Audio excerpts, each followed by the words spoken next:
Hello.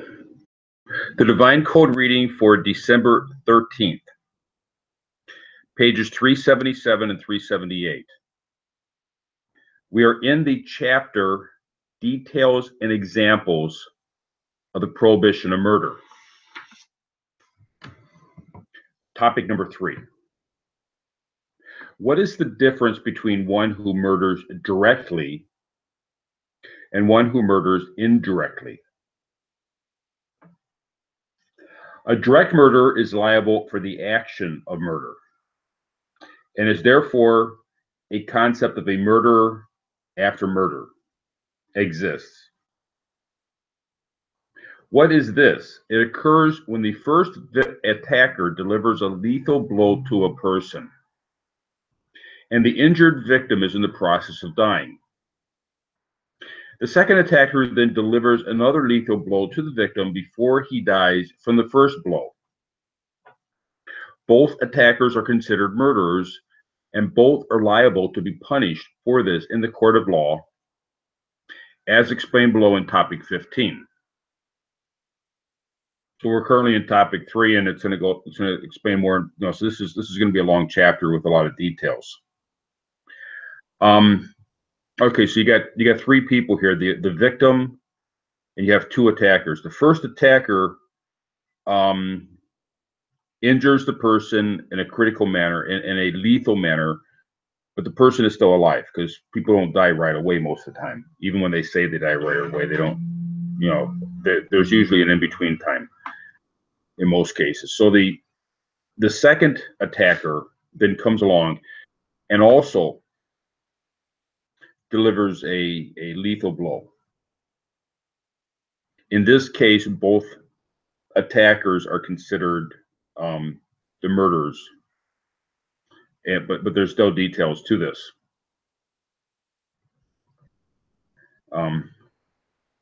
But if a first person sets up an indirect death of a victim, so the indirect death would be like tying the person up where a wild animal is going to kill him, or something to that effect. And then the second person comes along and delivers a mortal blow to the victim. Or even if the second person subjects the victim to another situation of indirect murder that will cause the person to die sooner, either by augmenting the original process or by setting up a new process of indirect death, then the second person becomes the indirect murderer and is fully liable for this. The first person is exempt from capital punishment by a court of law. But since the first person intended to murder, he is still liable to be punished by God. This applies in all cases described in this chapter. One who acted with the intention of murder, but is exempt from punishment by a court of law, is still liable to punishment by God if he does not repent. And that will be described more in topic 8 below. So the indirect murderer, in the case of more than one person being involved in the murder, if the both of them do a direct act, that's an action by their direct action, the power of what they're doing is going to cause the person to die. Then both people would be liable. If it's an indirect, that's where the person does something that sets off a chain of reaction that will lead to the person's death, like tying the person up in a place where there's a wild animal will lead to the death, but the tying the person up doesn't actually kill the person. It just puts them in a situation where the person will die. That's considered the indirect murder. If someone else comes along and unties the person, lets them go, or in what's being discussed here, the other person comes along and causes the death more directly or more sooner, then the second person is liable. The first person would not be liable.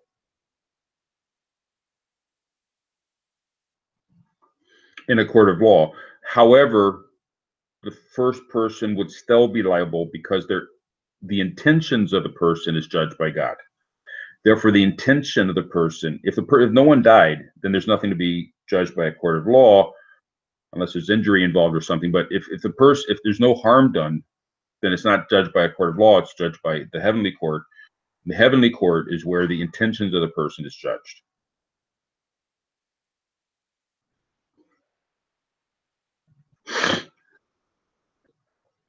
This is because an indirect murderer is not liable to capital punishment on account of his particular action,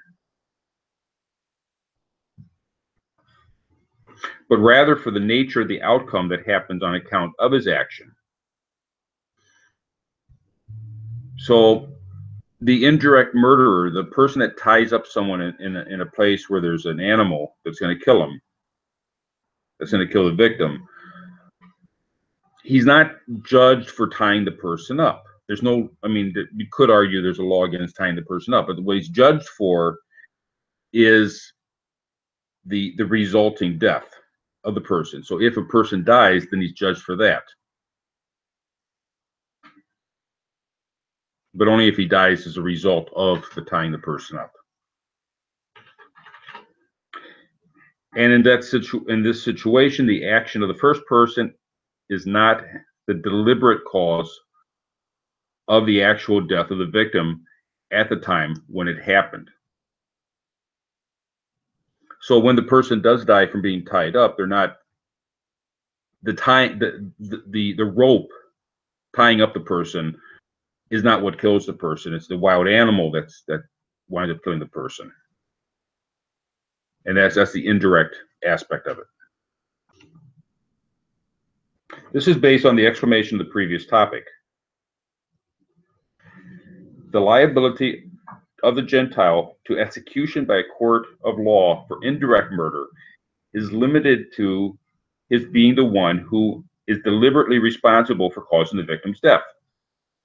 Therefore, the court is to determine which person's action was the deliberate cause of the actual death of the victim,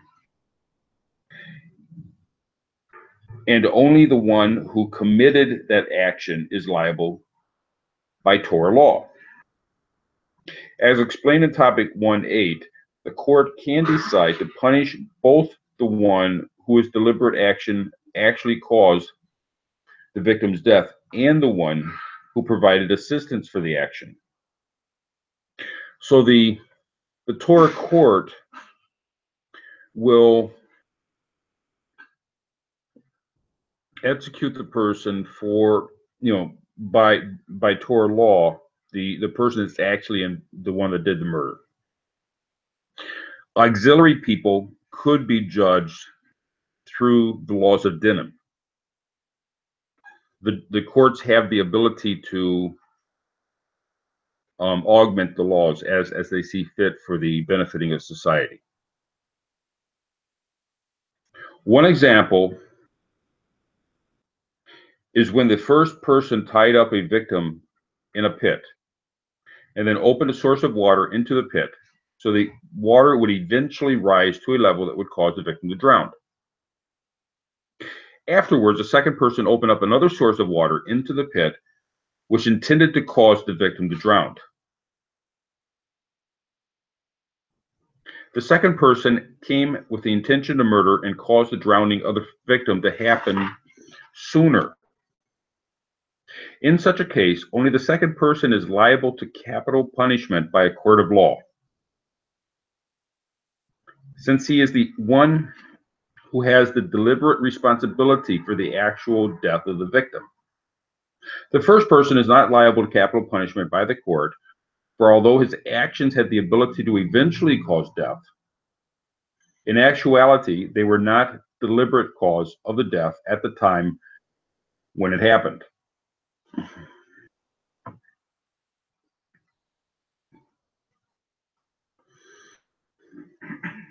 Now, this would be different if both people turned on, if let's say the area had a certain drainage, and both people turned on the spigots at the same time, where neither one of them would have had enough to cause the person to die because of the drainage. But both of their actions together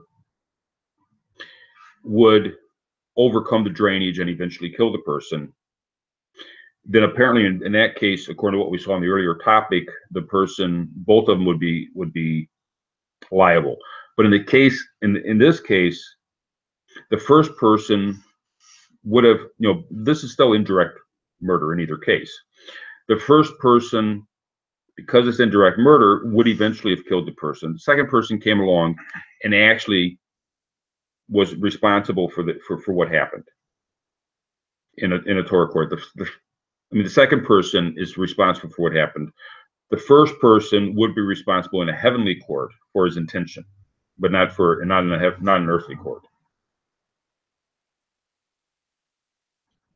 It appears that even if the second person changed the process by which the victim would die, but instead of advancing the victim's death, he, with the intention to kill, caused it to happen later.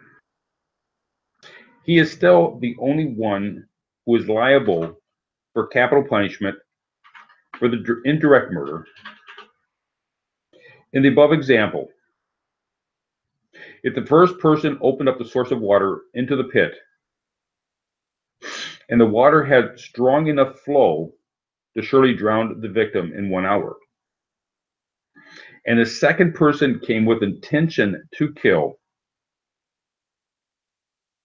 but instead reduced the flow of water to a level that brought the victim's death to 2 hours, it appears the second person is the only one who should be subject to the capital punishment in a court of law.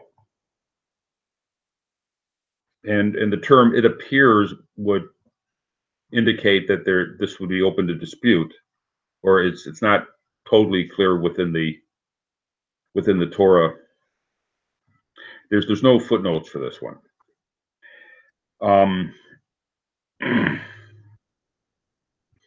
I believe the key is that the person came with the intention to kill. So his action of taking control over the spigot, taking control over the valve, he's reducing the amount of water, but he's still allowing the water to flow in. That appears to be what's being said here, and this would be an area that needs to be dug in more, and there needs to be footnotes, and there needs to be explanations involved in this. It could be argued that the first person still was the second person did not do anything to increase the flow. He decreased the flow.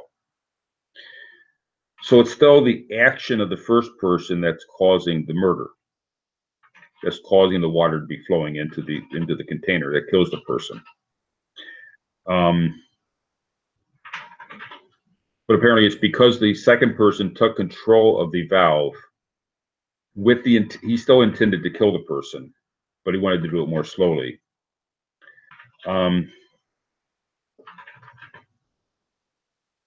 This is something that needs to be dug. This particular case, I would suggest, is not as clear as it's being said here, and needs to be dug into a little bit more deeper. I'm not saying it's wrong. I'm just saying that it needs more explanation.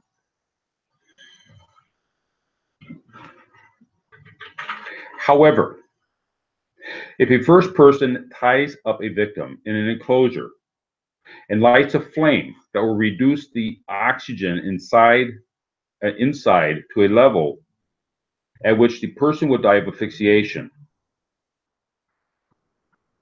or if he opens a flow of non-reactive gas into an enclosure such as the victim will asphyxiate,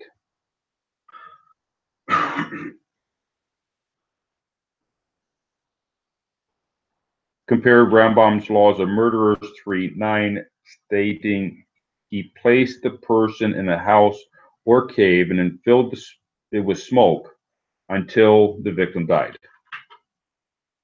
which describes a case of direct murder.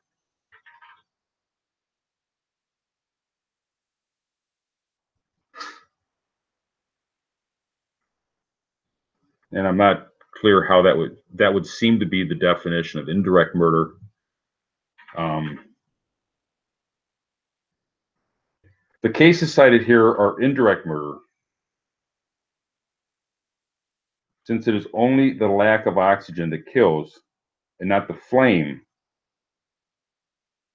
that was lit or the non-reactive gas that flowed in.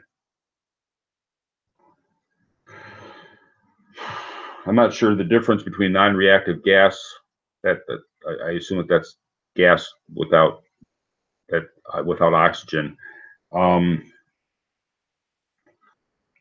that would be different from water flowing into the enclosure, I'm not sure. It would seem that placing the victim in a house or cave and filling it with smoke until the victim died would also be an indirect murder. But and if that's direct murder, I'm not sure how these other things would be considered indirect murder.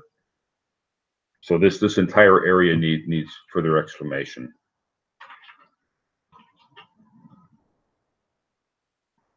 And then a second person. So the first person places the person in a tent with an enclosed area with a candle that eats up the oxygen in the area. A second person makes a small opening in the enclosure that is not enough to save the person, but will delay the process of death. And the first person is still fully liable, but the second person is not liable, since the second person's action did not at all cause the death. So in this case, it's being described that the second person's action, he ripped a small hole in the enclosure, enough that will allow some oxygen in, but not enough to keep the person alive. It's just going to draw out the process. How that's different from the person that, in the case of the valve of water drowning the person, I suppose that if a person came along and cut a small drainage in the enclosure that the person is drowning in, so that it took longer for the person to drown, he didn't have any control over. He did not exert control over the valve. Whereas the person that exerted control over the valve was apparently, now he's responsible for the flow that the valve was having. That would appear to be the way that he would be responsible in the case of reducing the flow of the valve, and not responsible in the case of cutting a hole in the enclosure that would lengthen the process. That would appear to be the difference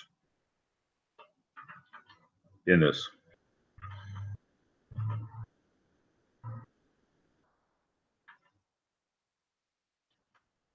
Thank you.